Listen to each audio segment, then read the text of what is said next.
Well, good afternoon. My name is David Kimberlin. I'm co-director of the Division of Pediatric Infectious Diseases here at the University of Alabama at Birmingham and Children's of Alabama. We're gathered today to talk about an update of the enterovirus 68 outbreak around the country, and specifically what we know about issues here in Birmingham, and then perhaps touch as well on influenza-related issues, specifically relating to vaccine availability.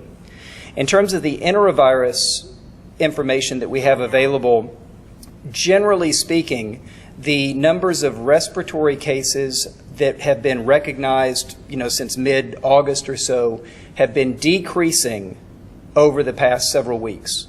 So it would appear that that respiratory illness has peaked and now is on the decline. Respiratory illness that was recognized around the country, including in the Birmingham area, beginning in mid to the latter part of August and continuing into September, that has been decreasing in frequency. We're not seeing as many patients coming into the emergency room or being admitted to the hospital with those respiratory-like illnesses. Now, we have seen an increased number of those patients be testing positive for enteroviruses in general.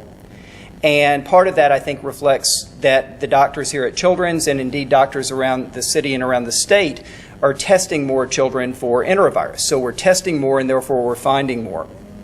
We have sent about 20 of our specimens from 20 different patients or so to the Centers for Disease Control and Prevention for them to do confirmatory testing for enterovirus 68, enterovirus 68 being one of more than 100 different enteroviruses that are known to exist in the world, and likely the one that's causing certainly a lot of illness around other parts of the country, and presumably causing illness here in Birmingham with the respiratory symptoms that we talked about last time we gathered, the wheezing, the low oxygen in the blood, the rapid breathing, and difficulty getting your breath.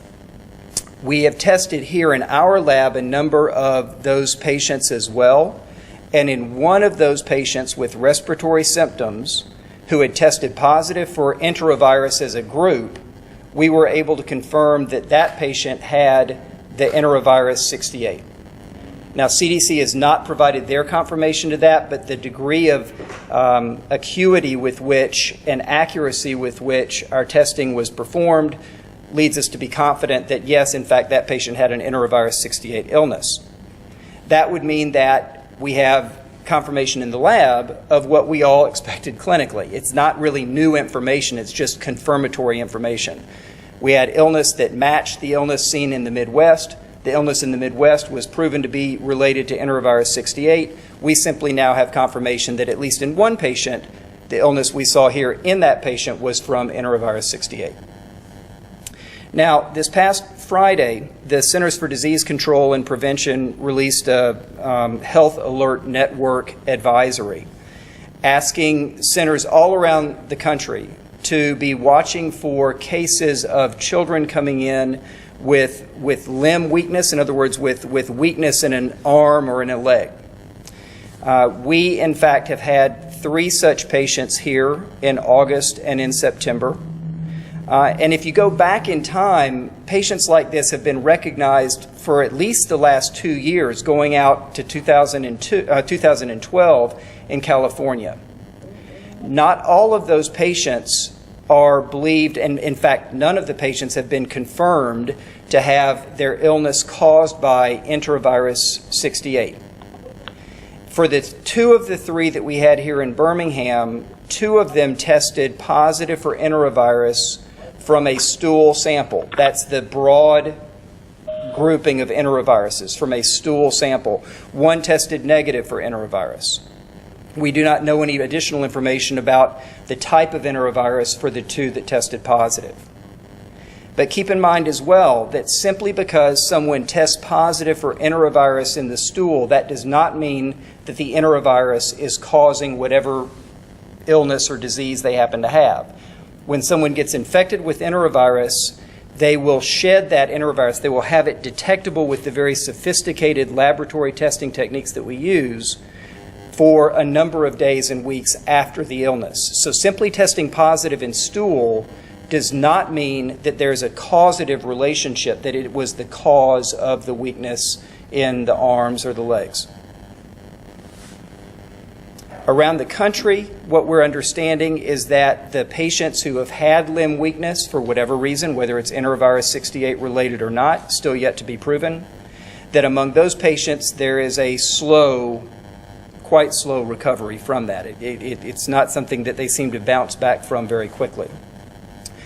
If it happens at all in relation to a viral infection, specifically an enteroviral infection, it is very rare. It is very rare to have these, as best we know with the information available to us now, these limb weakness conditions. For example, in Denver, where they report, that was what the subject of the CDC Health Alert Network advisory was. In Denver, they had 9 such patients, and 4 of those patients tested positive for the enterovirus 68. Now, you may recall as well that Denver previously had reported 900 cases of respiratory illness in their emergency rooms and in their hitting their health system.